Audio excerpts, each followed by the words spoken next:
Pigia Yesu makofi mazuri. Pigia Yesu.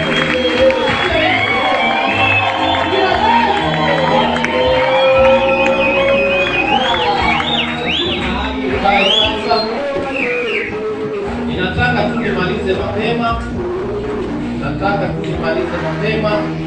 Na Yesu atakubariki. Wamama mlio katika ndoa, ninawashauri kabla sijaanza kuhubiri ya kwamba hata ukiolewa na mchekeshaji au utakuwa ukicheka kwa hiyo nyumba kila siku, lazima siku moja utalia. Kama unanielewa. Hata ukaolewa na mchekeshaji, mtu anayekuchekesha saa yote anakuchekesha, lakini itafika wakati utalia tu. Pigia Yesu makofi. Hii inaleta nini? Kijana amehubiri hapa akisema, enyi wamama mheshimu waume zenu. Mimi naongezea, enyi wazee waheshimu wake zenu. Mwanamke ukimheshimu na yeye atakuheshimu. Usipomheshimu mkeo, usilalamike mke wangu ni mbaya. Heshima ni pande zote. Kama uko hapa na wewe ni mzee, anza kuheshimu mke wako. Mimi huwa nasema hili jambo kila siku, ya kwamba certificate ya kwanza ya kutambua kwamba mke wako anakupenda ni wakati ule amekubali kubeba mimba yako kwa miezi 9. Hakuna tena kitu kingine utauliza. Amekuzalia mtoto, watoto 3 4, hapo sasa geuza sauti. Kama ulikuwa unaongea kama kijana wetu Jackson, haleluya, badilisha sasa. Mama haleluya. Mama kae tupa. Heshimu mke wako. Ukiheshimu mke wako na yeye atapigia Yesu makofi. Kuna mama wanazaliwa naturally ni wapole na hawapendi kuongea, na hata wakakwazwa na waume zao wananyamaza. Akifikiria kutoka kwa ile ndoa anasema nitafanyaje, wacha nivumilie. Nishaishi naye, nishazaa naye, hata kama ni wakelele wacha nivumilie. Yaani mama anaumia. Maneno anayorushiwa yule mama ni ya kuchoma. Mwanamke gani wewe? Nilikuoa nikiwa naangalia wapi? Na yeye huyo mwanamke akiulizwa alikupata akiwa naangalia wapi, unasemaje? Pigia Yesu makofi. Heshima ni pande. Ujumbe wangu wa leo ni nguvu ya imani ama viwango vya imani. Sisi wote tuko hapa kanisani leo. Sote tuko na imani na sote tunamwamini Yesu. Imani ya kiwango chochote inaweza kufanya kazi. Uwe na imani, bora tu umeokoka na ukakubali Yesu na ukasema ninamwamini Yesu. Hiyo imani ya kumwamini Yesu peke yake inaweza kukusaidia pakubwa sana. Lakini wengi wetu huwa tunashaka. Shaka ni inatumi. Lakini ukisema kwamba imani hii nilionayo ina uwezo wa kuombea mtu akapona, imani hii nilionayo ninaweza kufunga na Yesu akaniponya, imani hii nilionayo ninaweza kutenda makubwa, basi hiyo imani unayoiona ni ndogo ina uwezo wa kukusaidia mahali pakubwa sana. Imani ndogo au kubwa, muhimu ni uwe umeiamini ama umemwamini yule mtu kwa viwango vyote. Lakini ikiwa una imani na unashaka kwamba hii inawezekana ama haiwezekani, hapo ndipo shida inaingia. Pigia Yesu makofi. Umeenda kuombea mgonjwa. Huyo mgonjwa kwanza hakuamini. Hakuamini kwamba ukimwombea atapona. Yaani ukimwombea kwa jina la Yesu hana imani kwamba wewe unaweza kuomba ikafanyika. Na wewe mwenyewe unayemwombea pia unasema huyu Yesu ataweza kweli hapo. Wewe mwenyewe unashaka na yule unayemwombea anashaka. Hapo kutatokea kitu kizuri? Hakuna. Lakini jiamini ya kwamba unaweza. Chochote kitakachotokea mbele yako, jiamini kwamba unaweza. Pigia Yesu makofi. Ninakumbuka siku ya kwanza nilipokuwa naenda kuzika, nilikuwa sijawahi kuzika. na siku ile nikasema hii itawezekana kweli. Lakini nilipofika ile masaa nikamwambia Yesu, fanya kazi yako mwenyewe. Nilipofika pale nikatenda zile kazi mpaka nilikuja kukumbuka baadaye. Kwa sababu gani? Nilikuwa na imani kwamba kwa Yesu hakuna lisilowezekana. Unaona hawa vijana wadogo wanaokuja hawa, wakiingiwa na imani kwamba kwa jina la Yesu yote yanawezekana, basi kwa sababu ya shaka ndio huwa tunarudi nyuma. Leo hii nakwambia kama mtumishi, ondoa shaka. Yeah. Ukiamua kuomba kwa jambo, jua ya kwamba Yesu amekusikia naye atatenda kwa wakati wake. Pigia Yesu makofi. Twende kwa Mathayo. Viwango vya imani. Imani kubwa na imani ndogo zote zinasaidia. Bora tu usijishuku, useme Yesu unaweza. Mathayo 17 anzia mstari wa 14 mpaka 20. Imani ndogo unayosema mimi hata nimeokoka juzi, sasa naweza kuombea mtu akapona. Mimi nimeokoka juzi, naweza toa mapepo. Ndio, kwa hiyo imani ya kumkubali Yesu unaweza. Unaweza kutenda lolote kwa jina la nani? Twende tusomaje. 17 mstari wa 14. Ndio. Nao walipofikia mkutano, mtu mmoja akamjia. Akampigia magoti. Akasema. Bwana umrehemu mwanangu. Kwa kuwa ana kifafa. Maana mara nyingi huanguka motoni na mara nyingi majini. 16. Ndio. Wakamleta kwa wanafunzi wako. Huyu ni mtu anaongea. Nikamleta kwa wanafunzi wako, wasiweze kumponya. 17. Ndio. Yesu akajibu. Akasema. Enyi kizazi kisichoamini. Kilichopotoka. Nitakaa pamoja nanyi hata lini?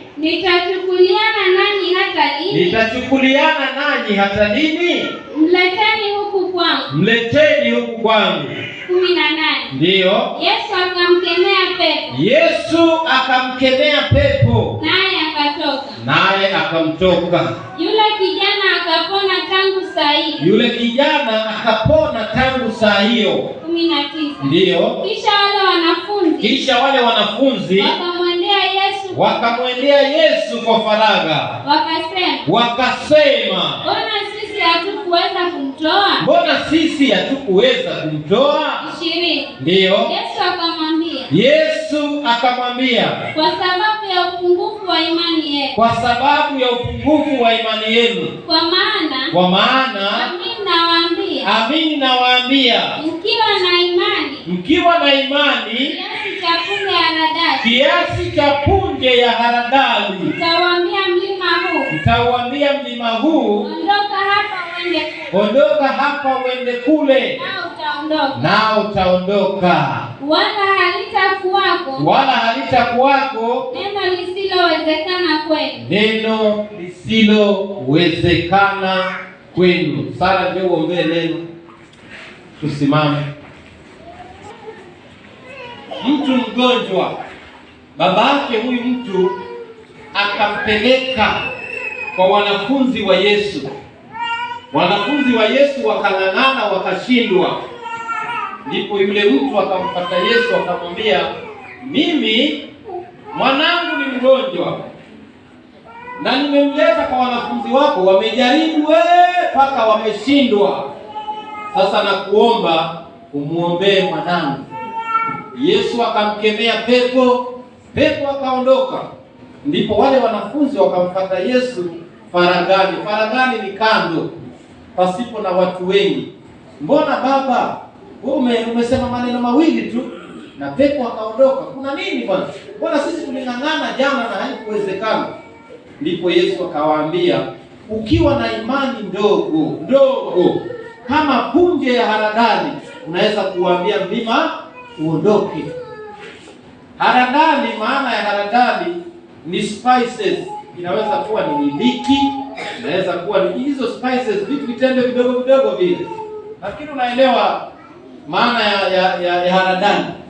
Sasa haradali ni kapunje kadogo hivi. Sasa imani yako hata hiyo umeokoka leo, lakini yule unayemwamini, unamwamini katika roho na kweli, una uwezo wa kuombea mtu akapona. Una uwezo wa kutenda maajabu.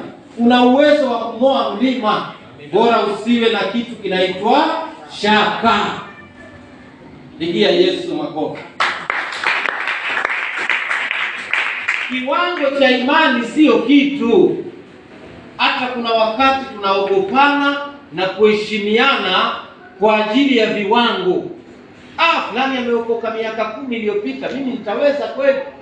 Kama fulani amefika pale na ameomba na yeye tangu na ni mdogo, nasikia anaombea watu, na yeye ameenda pale na mgonjwa hakupona, mimi nitaweza? Hapana.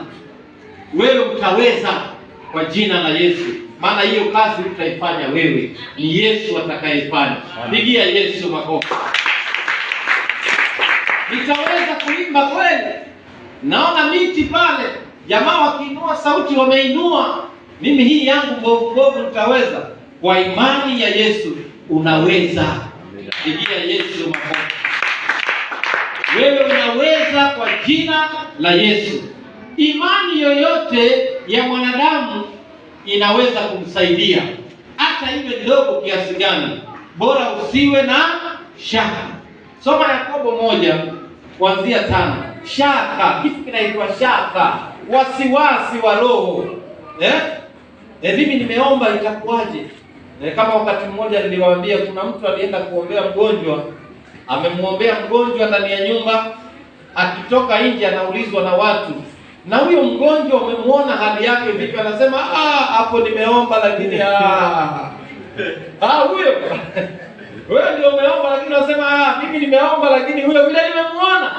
Ngojeni nduru saa 9 mtasikia nduru. Sasa huyo ana imani gani? Yeye mwenyewe haamini kile amefanya, na huenda yule aliyemuombea pia haamini. Kwa hiyo hakuna kitu kizuri kitatokea hapo. Yakobo 1 anzia 5 mpaka 8. Kitabu ni Yakobo mlango wa 1 mstari wa 5. Lakini mtu wa kwenu akipungukiwa na hekima na aombe dua kwa Mungu awapae wote kwa ukarimu wala hakemei naye atapewa. Ndio. Ila na aombe kwa imani pasipokuwa na shaka yoyote. Pigia Yesu makofi. Na aombe kwa imani pasipo shaka. Wasiwasi ya kwamba mimi ninaweza kweli, mimi nimeomba kweli vimefanyika, uko na shaka na kile umefanya.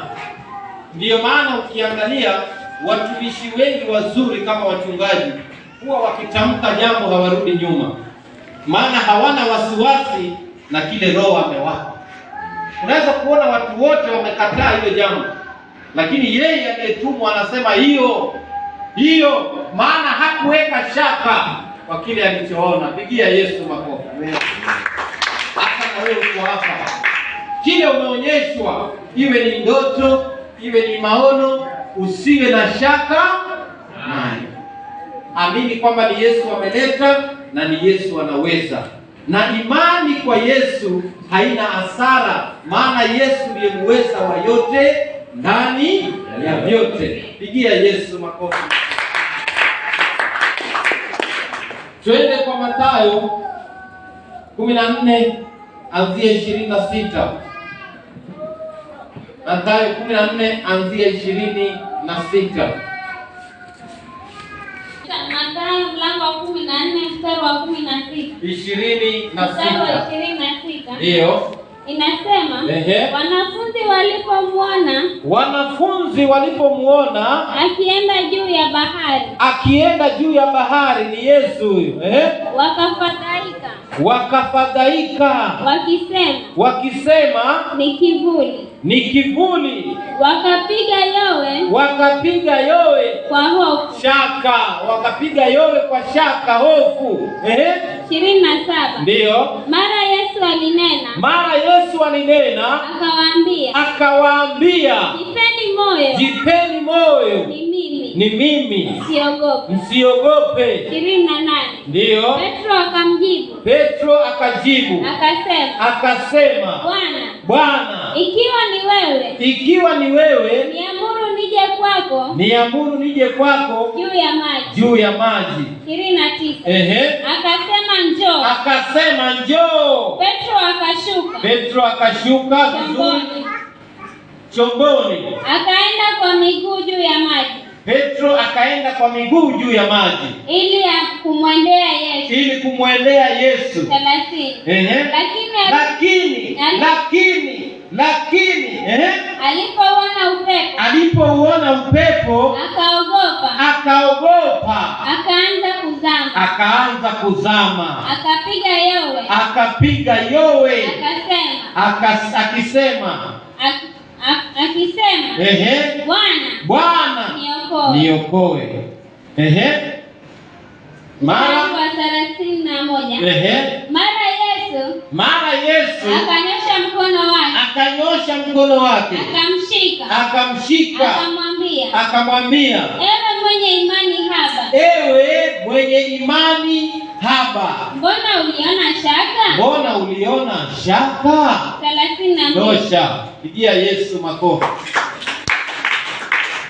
Hao wanafunzi walimwacha Yesu ng'ambo ya pili, wao wakavuka ng'ambo nyingine. Panapofika usiku, Yesu anakuja kwao akiwa anatembea kwa miguu juu ya maji. Wakaangalia juu ya maji, wanaona ni mtu yule. Wakadanganyana kwa hofu kwamba ni kivuli kile. Lakini Yesu akawasikia akiwa karibu nao. Akamwambia Petro, hata na wewe unaweza. Tembea tu juu ya maji uje mahali nipo. Petro akaamua kwa ujasiri na kwa imani kwamba atatembea juu ya maji kama Yesu anavyotembea. Katikati upepo ukaanza kuvuma. Upepo ni nini? Majaribu. Hata wewe majaribu yanapokujia, wakati ambapo umeomba na unaamini Yesu atatenda, lakini unatokewa na jaribu, ile jaribu litakushinda, likuangushe. Kwa sababu Yesu anamwambia Petro, wewe mwenye imani haba, mbona umeona shaka? Pigia Yesu makofi. Kwa njia nyingine Yesu anamwambia, wewe mwenye imani ndogo, mbona umebabaika? Hata hiyo imani ndogo ungeweza kuja kwangu juu ya maji. Hata kwa hiyo imani haba ulikuwa na uwezo wa kutembea mpaka mahali nipo, lakini angalia umepata shaka. Wapendwa, mara nyingine tunapitia mambo mazito. Unakosa pesa, unakosa kazi, magonjwa yamejaa ndani ya nyumba, maafa ndani ya nyumba. Sasa unasema, huyu Yesu kweli atanisaidia? Ndiyo unazama sasa. Kama Petro amesimama na kusema yule ni Yesu, naye ni Baba ameniambia niende, Petro angetembea tu bila shaka yoyote, angemfikia. Lakini alifika mahali akasema, inawezekana kweli? Akaanza kuzama. Upepo ulipovuma ndani ya nyumba zetu, upepo utavuma. Upepo utafanya nini? Utavuma. Matatizo yataingia, nyumba itakosa pesa, vita vitatokea kwa familia, umaskini utaingia. Kama mke wa Ayubu alimwambia Ayubu, wewe bwana mkufuru huyu Mungu wako. Lakini Ayubu hakuwa na shaka. Ayubu alimwambia, niache na Yesu wangu. Hivi leo hiyo ndiyo imani ambayo inatupasa tuwe nayo. Kwa chochote tunachomfanyia Yesu, tusiwe na shaka. Pigia Yesu makofi. Maisha ni mazuri sana, na mimi husema kila siku, ukiingia katika ndoa mwaka wa kwanza, wa pili, wa tatu, wa nne na wa tano, huwa mambo ni sawasawa, si sawasawa? Unapendwa, unaitwa daddy, sweetheart, wengine ni oxygen, my oxygen, my oxygen. Yani bila yeye hawezi ishi, wewe ni oxygen. Hiyo ni miaka 2-3, majina. Akirudi jioni, babu yamebeba mikate naingia hapo. Lakini upepo utavuma, my friend. Je, si upepo ukivuma utazama ama utakuwa vipi? Utaanza kusema mume wangu ameanza kupeana pesa kwingine, ni unashaka na yeye. Mbona siku hizi anakuchelewa? Mwenzako hana kitu, ndio maana anatafuta aje pengine mapema ama kuchelewa, lakini wewe unamshuku tayari huyu ana nyumba nyingi. Maisha hubadilika. Siku moja nikawapa mfano, ndoa ni kama miwa. Wakati unakula miwa unasikia utamu sana pale juu, ndio? Umeshambua na namba unanyonya vizuri sana. Lakini ukifika pale katikati kuna kasehemu kagumu pale. Hiyo ndio shaka hapo sasa. Hiyo sehemu ngumu pia ufanye nini? Ukitafuna hiyo utakutana na utamu mwingine. Pigia Yesu makofi. Wamama ndio katika ndoa changa mwaka 1 hadi 5, na washauri hivi sasa maisha ni mazuri kweli. Na ninawaomba sana, kama utanisikia leo usikie, njoo kwa ibada za wamama upate misuli ya imani. Utafundishwa mengi Jumatano, hata yatakapokutokea siku hiyo utajua jinsi ya kusimama na imani. Lakini kama utafuatilia, uwekwe misuli ya imani, ukitokea kidogo shaka na utazama, na pia utazamisha ndoa yako kabisa. Pigia Yesu makofi. Kwa ushauri na wosia tu kwangu, nimekuwa katika ndoa miaka 27 sasa, na haikuwa yote mizuri. Haikuwa yote mizuri. Tumekuwa na huyo mke wangu, lakini kuna wakati tulitofautiana na tunatofautiana, lakini maisha inabidi iendelee kwa sababu ya kuvumiliana. Yule pale miaka 27, lakini kumekuwa na juu na chini. Sasa wewe ona blueband ukipaka na ukiletewa na masiagi, alafu unasema kuna wengine hata wamegundua system misili mboga, misili omena. Hiyo utakula, wacha upepo uvume. Upepo ukivuma utakula. Pigia Yesu makofi. Kuna wakati katika maisha mambo haitaenda sawa. Hapo ndipo nataka nifunze kitu hapo. Katika maisha yako ya wokovu, katika maisha yako ya ndoa, uwe baba uwe mama, kuna siku mambo haitaenda sawa. Na ikiwa haiendi sawa, usimtafutie mwenzako visababu vidogo vidogo. Maana maisha ni hivyo. Maisha ni hivi. Pigia Yesu makofi. Jana nilipokuwa nahubiri kwa wazee, nikawauliza wazee, zebra ni rangi nyeusi mwenye mistari myeupe ama zebra ni mweupe mwenye mistari myeusi? Nani anajibu hapo? Nirudie tena. Zebra ni mweusi mwenye mistari myeupe ama zebra ni mweupe mwenye mistari myeusi?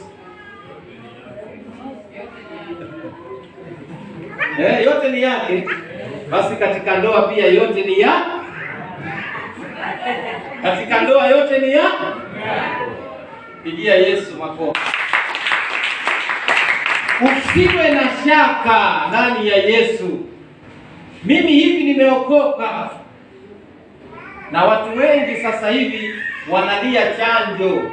Sijui chanjo itakuwaje? Hatutaweza kununua, hatutaweza kuuza, hatutaweza kufanya hivi. Mimi nikiwa na huyo Yesu sina shaka.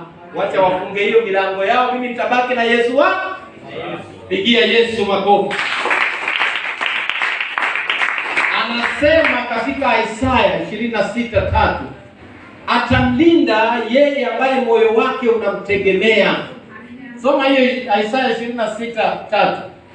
Yeye Yesu atamlinda yoyote yule ambaye moyo wake unamtegemea. Kama moyo wako unamtegemea Yesu, Yesu atakulinda. hata upepo ukavuma, hata watu wakaongea, hata ukakataliwa, lakini Yesu hatakuacha, atabaki pamoja nawe. Isaya 26:3. Isaya mlango 26 mstari wa 3. Ndio.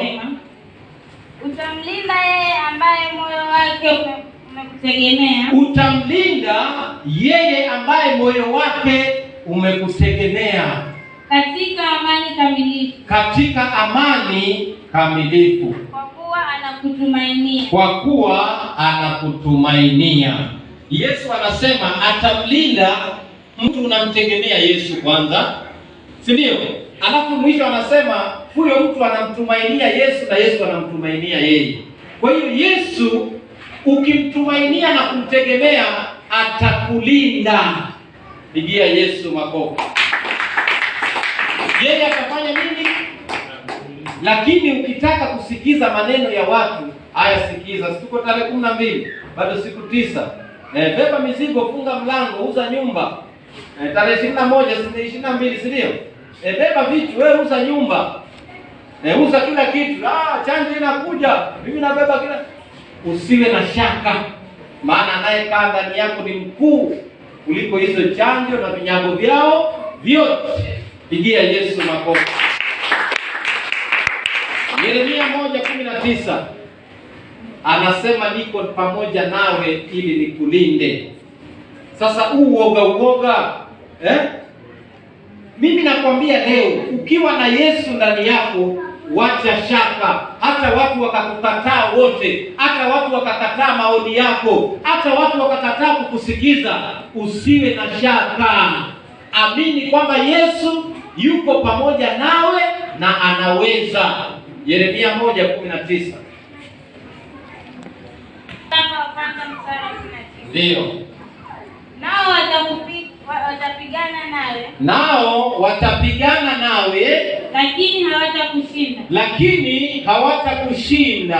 Maana mimi nipo pamoja nawe. Maana mimi Bwana nipo pamoja.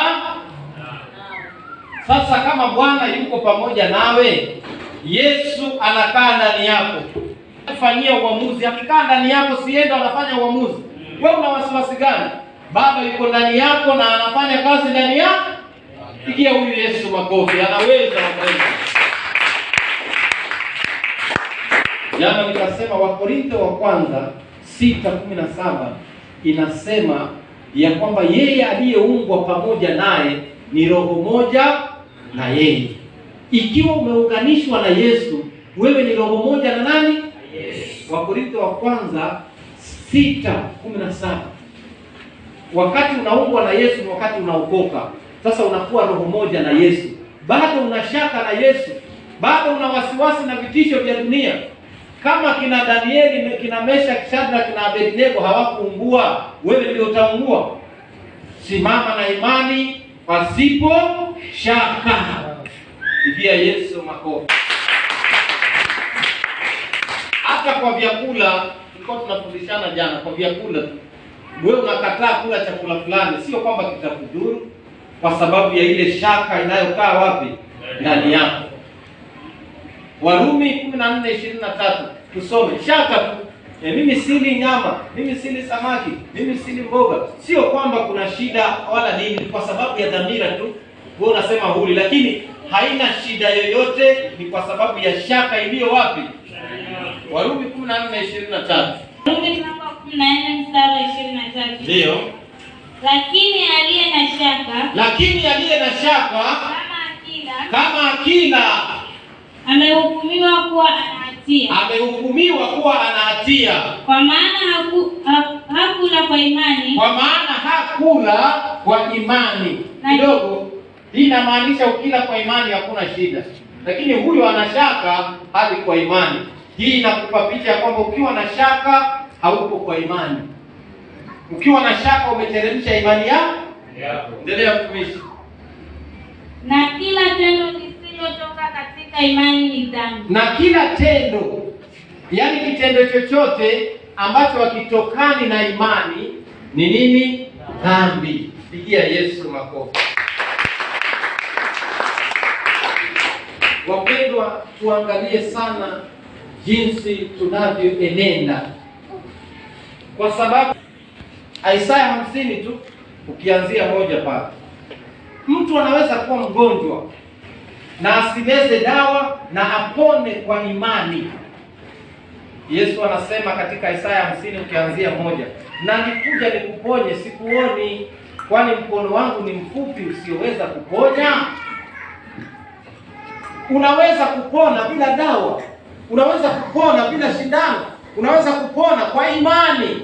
Lakini wengi wanasema mimi kufikia hapa, yaani hivi niache dawa, unataka nipe hapa. Utaendelea kuteseka na vifungo vya madawa, na ili hali yuko Yesu mwenye imani ambayo ukimwamini huyo unapona. Isaya 50:1-2. Yeye mwenyewe Yesu anajiuliza, kwani mkono wangu ni mfupi usioweza kuponya? Anaweza kukuponya, lakini kwa sababu ya shaka na imani haba, ndiyo maana tunapitia mapigo mazito. Lakini ukiamini Yesu anaweza, piga magoti, omba. Ukishaomba umemaliza, umevunja pepo na maisha yanaendelea. Pigia Yesu makofi. Na hili jambo ambalo kuja watu shaka sana, ya kwamba nisipomeza dawa nitakufa mimi, nisipodunga shindano nitakufa mimi. Wacha nikwambie, siku moja utakufa hapo kitandani bila dawa, bila nini, hapo kitandani utalala na usiamke. Sasa kile unachoogopa wewe ndio kitakupa. Mimi nisipokula dawa nitakufa. Nani ataishi kama jiwe hapa duniani? Kila mtu pua yake naangalia chini, na hapa chini ataenda. Amina. Kwa hiyo shaka tuondoke. Pigia Yesu makofi. Yeremia 46:11 anasema unameza dawa nyingi. Yaani unameza dawa nyingi tu, lakini huponi. Lakini ukimwamini Yesu kwa imani unapona. Amina. Kwa Yesu sio muhimu sana upone mwili, muhimu ni upone roho. Maana huu mwili hautarithi uzima.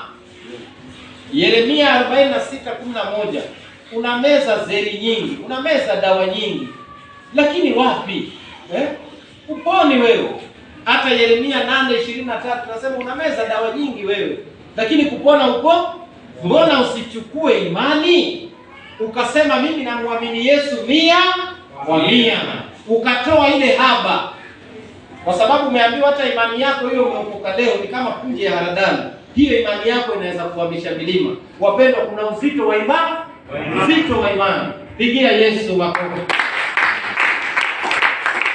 Kuna watu katika Biblia walimshangaza Yesu. Kuna watu walimshangaza Yesu katika Biblia. Wacha nieleze hii moja, tutasoma. Stefano, yule msichana amezungumzia hapo. Stefano anapigwa mawe. Watu wamekusanya mawe wanampiga, akiwemo Sauli ambaye ndiye Paulo. Tena amewashikilia wale watu nguo zao ili wamtandike kweli Stefano. Stefano akawaangalia na kwa imani aliyokuwa nayo akasema, Baba, uwasamehe hawa, maana hawajui wanalotenda. Na huku Stefano anapigwa mawe. Kiwango cha imani hicho ni kiwango gani cha imani? Mpaka watu wanakupiga lakini wewe unawaombea msamaha. Yaani umetambua ya kwamba maisha yako yako huko, sio hapa. Pigia Yesu makofi. Na Stefano akapigwa mawe mpaka mwili ukafa, lakini mbingu zikafunguka, Stefano akachomoka juu, akaingia kwa Baba. Hicho ni kiwango cha imani. Na kuna watu kama hawa ambao tutasoma sasa hivi, Yesu amewaamini na kuwauliza maswali alipokuwa katika mwili. Bwana Yesu unastahili sifa.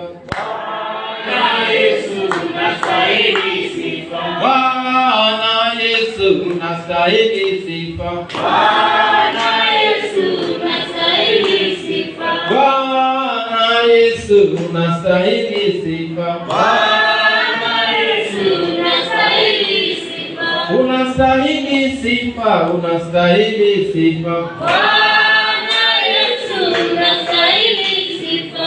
Unastahili sifa, unastahili sifa. Bwana Yesu unastahili sifa. Bwana Yesu anastahili sifa. Sifa zote ni zake. mema yatakuandama. Nimo ndani ya Yesu, naburudika. Nimo ndani ya Yesu, naburudika. Nimo ndani ya Yesu, naburudika. Nimo ndani ya Yesu, naburudika. Nimo ndani ya Yesu, naburudika. Nimo ndani ya Yesu, naburudika. Pigia Yesu makofi mazuri. Pigia Yesu makofi mazuri. Mathayo 15 mstari wa 26. Kuna mama hapo alimwendea Yesu akimlilia Yesu kwamba msichana wake ni mgonjwa na hawezi. Yesu akamwangalia akasema, wewe mama, mimi siwezi chukua chakula cha watoto nikampa mbwa. Jibu la yule mama liligusa roho ya Masihi, liligusa moyo wa Yesu. Hebu tusikize Mathayo 13:26. Mathayo 15:26. Ndio. Inasema, akajibu akasema, rudi nyuma kidogo. 24. Akajibu akasema, ndio, sikutumwa ila kwa kondoo waliopotea. Sikutumwa ila kwa kondoo waliopotea wa nyumba ya Israeli. Wa nyumba ya Israeli. Naye akaja akamsujudia. Huyo mama akamsujudia. Akisema, Bwana, unisaidie. 26. Akajibu akasema, si vema kukitwaa chakula cha watoto na kuwatupia mbwa.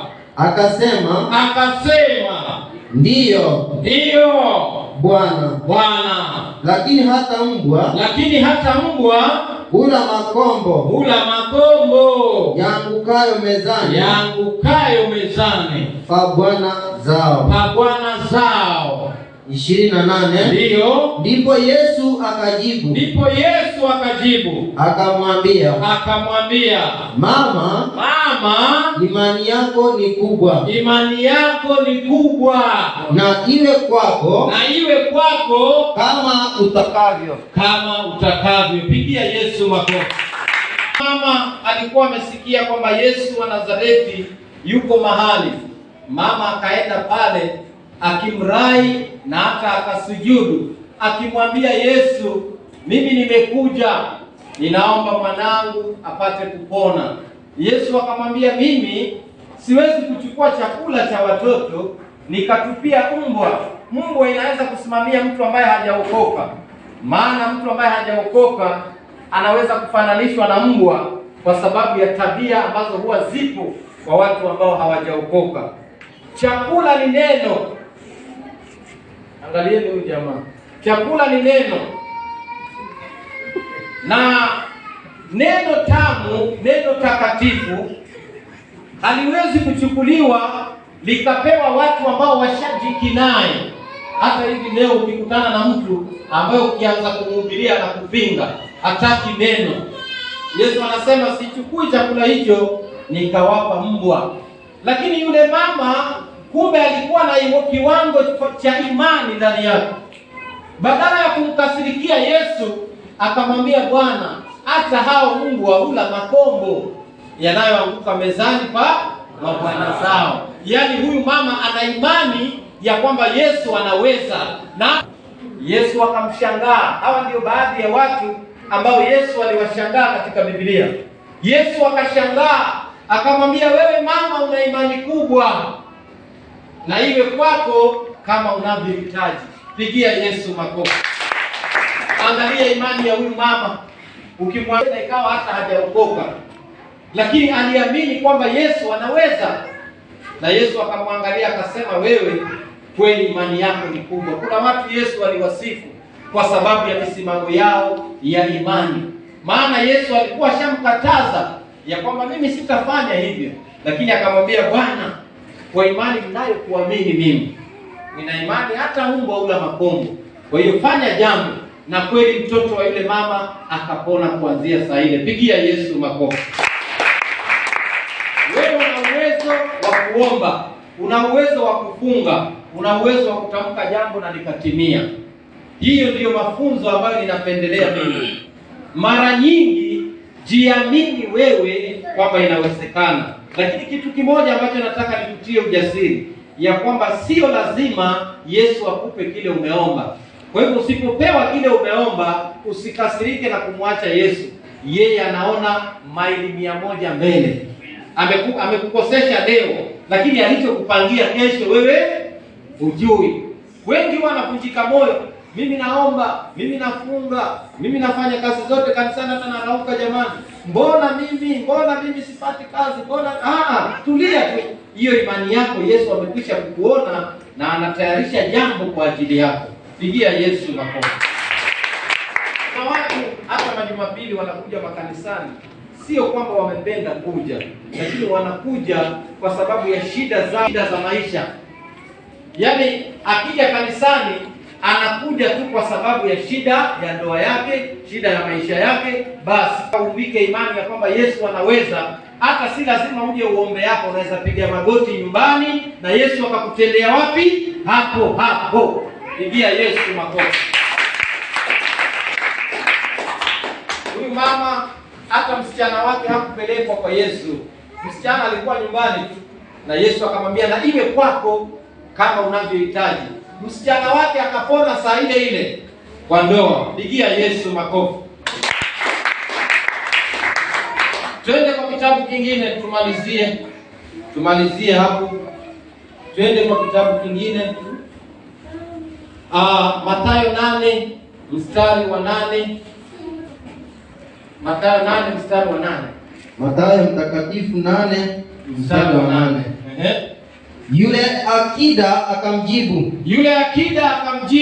akasema, Bwana, mimi sistahili wewe uingie chini ya dari yangu. Lakini sema neno